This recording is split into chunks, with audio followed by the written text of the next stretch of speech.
अस्सलाम वालेकुम जी। Welcome to my channel. कैसे हैं आप लोग?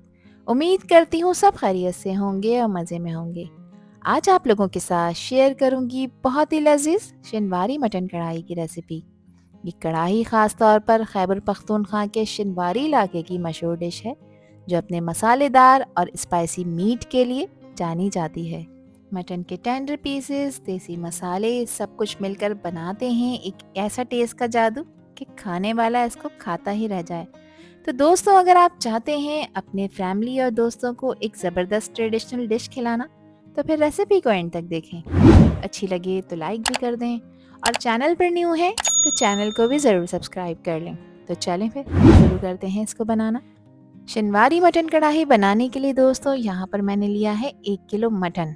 इसमें मैंने रान के गोश्त का इस्तेमाल किया है। ये गोश्त हड्डियों के साथ है दोस्तों। गोश्त के पीसेस को मैंने रेगुलर कट में कट करवाया है। आप लोग चाहें तो इस रेसिपी को बीफ या चिकन के साथ भी बनाकर तैयार कर सकते हैं।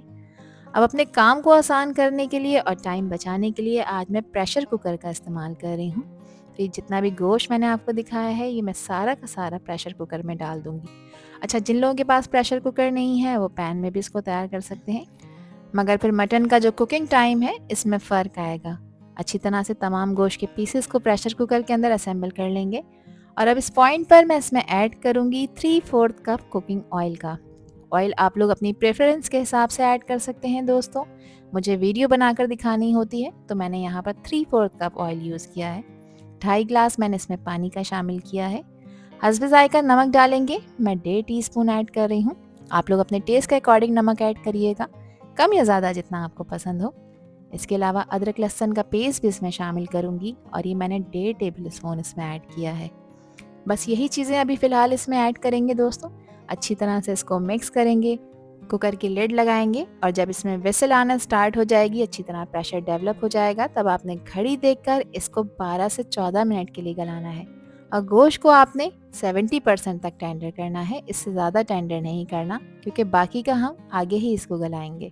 अच्छा, जिन लोगों के पास कुकर नहीं है वो 35 मिनट तक इसको गलाकर तैयार करें। तो यहाँ पर देखें, 14 मिनट के बाद मैंने इसका कवर हटाया है दोस्तों। अब गोश्त में जो मैंने पानी ऐड किया था वो पानी इसमें आधा रह गया है, यानी तकरीबन 1 गिलास के बराबर इसमें पानी है। अब गोश्त को चेक कर लेते हैं क्या कंडीशन है।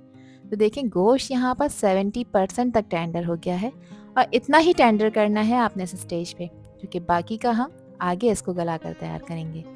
अब कुकर का काम ख़त्म हुआ, इसको मैंने यहाँ पर एक लोहे की कढ़ाई में ट्रांसफ़र कर दिया है, क्योंकि शिनवारी मटन कढ़ाई को लोहे की कढ़ाई में ही बनाया जाता है। अगर आपके पास नहीं है तो घर में मौजूद किसी भी पैन में आप इसे पकाकर तैयार कर सकते हैं। गैस का फ्लेम मैंने ऑन कर दिया है दोस्तों। अच्छी तरह से मिक्स कर लेंगे दोस्तों। और मटन में एक ज़बरदस्त फ्लेवर लाने के लिए यहाँ पर मैं टमाटर का इस्तेमाल कर रही हूँ। टमाटर मैंने आधा किलो लिए हैं, और इसको सेंटर में से हाफ़ करके मैंने इस तरह से इसके ऊपर असेंबल करना शुरू किया है। टमाटर न सिर्फ मटन का टेस्ट इन्हेंस करेंगे, बल्कि टमाटर के टैंगी फ्लेवर और इसकी स्वीटनेस से इस कढ़ाई को एक परफेक्ट बैलेंस मिलेगा। जब ये टमाटर मटन के साथ कुक होते हैं तो इनकी नेचुरल स्वीटनेस और इसका जूस मटन में घुलकर एक ज़बरदस्त ग्रेवी बनाते हैं। अब यहाँ पर इस पॉइंट पर मैंने 1 कप इसमें गर्म पानी का इस्तेमाल किया है। पानी आपने गर्म करके ही डालना है। यहाँ पर मैं 1.5 टेबल स्पून क्रश की हुई हरी मिर्चों का इस्तेमाल कर रही हूँ। आप लोग चाहें तो तीखी वाली 3 से 4 साबित हरी मिर्चों का इसमें इस्तेमाल कर सकते हैं। अच्छी तरह से इसको मिक्स कर लेंगे। अब टमाटरों को आपने इसमें इतना पकाना है कि जो टमाटर का छिलका आपको इसके ऊपर नज़र आ रहा है, ये बिल्कुल नरम हो जाए और बआसानी हम इसे उतार सकें। अब इसको कवर करेंगे। कवर करके अब आपने गैस का फ्लेम मीडियम करना है, और 3 से 4 मिनट के लिए आपने इसको मीडियम फ्लेम पे पकाना है। 3 से 4 मिनट में टमाटर सॉफ्ट होना शुरू हो जाएंगे। 4 मिनट हो गए हैं। 4 मिनट बाद मैंने इसका कवर हटाया है। देखिए, टमाटरों ने जो छिलका था ना वो छोड़ना शुरू कर दिया है। अब आपने छिलका इसके ऊपर से उतार देना है दोस्तों, क्योंकि टमाटर का जो छिलका है वो कढ़ाई में अच्छी तरह से मिक्स नहीं हो पाता, ब्लेंड नहीं हो पाता। तो इसलिए ये स्टेप ज़रूरी है, ताकि कढ़ाई का जो मसाला है वो बिल्कुल परफेक्टली स्मूथ बनकर तैयार हो। तो देखिए, इतना सॉफ्ट हो चुका है कि आसानी से उतर जाएगा। अब इस कढ़ाई को बनाने के लिए एक ज़रूरी स्टेप कर रही हूँ दोस्तों। इन टमाटरों को आपने क्रश करना है। ये टमाटर हमने पहले हाफ़ कर कर इसीलिए ऐड किए थे ताकि ये अच्छी तरह से क्रश हो सकें। इनका जूस और पल्प मटन के साथ मिक्स हो जाए। जब टमाटर क्रश होंगे तो अपनी एक नेचुरल स्वीटनेस और एसिडिटी को रिलीज करेंगे, तो मटन का फ्लेवर और भी ज़्यादा रिच हो जाएगा। इस स्टेप से एक अच्छी थिक ग्रेवी बनकर तैयार होगी, जो कि हमारी मटन कढ़ाई को एकदम जूसी और फ्लेवरफुल बना देगी। तो यहाँ पर देखें कैसे टमाटर हमारी डिश को एक ज़बरदस्त ट्विस्ट दे रहे हैं। तो बस आपने अगेन इसको कवर करना है और अब हाई फ्लेम पे इसके पानी को ड्राई करना है, साथ में टमाटरों को प्रॉपर गलाना है ताकि अच्छी तरह से ग्रेवी में ब्लेंड हो जाए। तो यहाँ तकरीबन 6 मिनट के बाद मैंने इसका कवर हटाया है दोस्तों। टमाटर इसमें अच्छी तरह से घुल मिल गए हैं और ऑयल भी सेपरेट होने लगा है। तो बस अब ये निशानी है कि हमारा जो मटन है वो परफेक्टली कुक हो रहा है। तो यहाँ पर देखें, मैं आपको चेक भी करा देती हूँ, टमाटर इसमें अच्छी तरह से घुलना मिलना शुरू हो गए हैं। अब इस कढ़ाई के फ्लेवर को मज़ीद इन्हेंस करने के लिए मैं यहाँ पर आधा कप दही का इस्तेमाल कर रही हूँ दोस्तों, और दही को मैंने अच्छी तरह फेंट लिया है। जब आप दही ऐड करें तो गैस का फ्लेम बिल्कुल लो कर दिएगा ताकि इसमें किसी भी तरह के लम्प्स ना बने, और अच्छी तरह से आपने इसको मिक्स करना है और इस तरह बेस में आपने स्पून को चलाना है, जिस तरह से आपको वीडियो में नज़र आ रहा है। दही न सिर्फ इसके फ्लेवर को इन्हेंस करेगा बल्कि इसमें एक रिचनेस और क्रीमी टेस्ट भी लेकर आएगा, जो कि मटन कढ़ाई का सिग्नेचर टच है।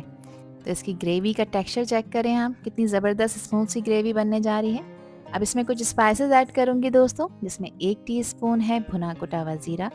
इसके साथ ही मैंने 1 टीस्पून क्रश किया हुआ धनिया ऐड किया है, जिसको मैंने रोस्ट करके ऐड किया है, और 1 टेबल स्पून मैंने इसमें यहाँ पर क्रश की हुई काली मिर्चों का इस्तेमाल किया है दोस्तों। क्रश करके ऐड करना है, पाउडर ऐड नहीं करना।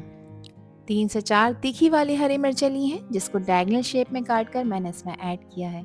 अच्छा, एक चीज़ मैं आपको बताती चलूँ कि अब आपने इसको अच्छी तरह मिक्स करना है, और जो कुटी काली मिर्चें मैंने इसमें ऐड की हैं वो आपने कूट कर ही ऐड करनी है, इसका पाउडर ऐड नहीं करना। पाउडर ऐड करने से ना फ्लेवर अच्छा आएगा और ना कलर अच्छा आएगा। मसालों की भुनाई मैंने करी है 3 से 4 मिनट, और यहाँ पर अब आप इस कढ़ाई का टेक्सचर चेक करें, इसकी लुक चेक करें। अब इसकी फाइनल गार्निशिंग के लिए इस पर मैं डाल रही हूँ अदरक के स्लाइसेस, जिसको मैंने जुलियन स्टाइल में कट किया है। कुछ हरी मिर्चों का इस्तेमाल किया है और ये तीखी वाली नहीं है।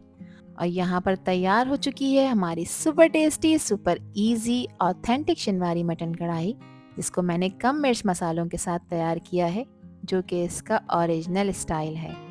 इसको आप सर्व करें रोटी, चपाती या तंदूरी नान के साथ, खाकर मज़ा आ जाएगा। जो भी स्पाइसेस मैंने इसमें ऐड किए हैं वो इस कढ़ाई में अच्छी तरह से ब्लेंड हो गए हैं और ग्रेवी बिल्कुल परफेक्ट कंसिस्टेंसी के साथ तैयार हुई है। यहाँ पर एक बोटी मैं आपको तोड़ के चेक करा देती हूँ कि देखें गोश्त अच्छी तरह से टेंडर हो चुका है और बहुत ही टेस्टी बनकर तैयार हुआ है। ये कढ़ाई किसी भी बड़े से बड़े रेस्टोरेंट्स को टक्कर दे सकती है दोस्तों। तो फिर रेसिपी ट्राई करें और मुझसे शेयर करें अपना फीडबैक कि आप लोगों ने कैसी मटन कढ़ाई बनाई। आई होप कि ये रेसिपी और वीडियो आप लोगों को पसंद आई होगी। पसंद आई हो तो कमेंट सेक्शन में अपना प्यारा सा फीडबैक मुझे लाजमी शेयर करिएगा। आपसे फिर मिलूंगी इंशाल्लाह एक न्यू वीडियो में एक न्यू रेसिपी के साथ। जब तक हादिया को दीजिए इजाज़त। अपना बहुत ख्याल रखिएगा दोस्तों, अपनों का भी ख्याल रखिएगा और मुझे भी अपनी प्यारी दुआओं में याद रखिएगा। अल्लाह हाफिज़, अल्लाह ने के पान।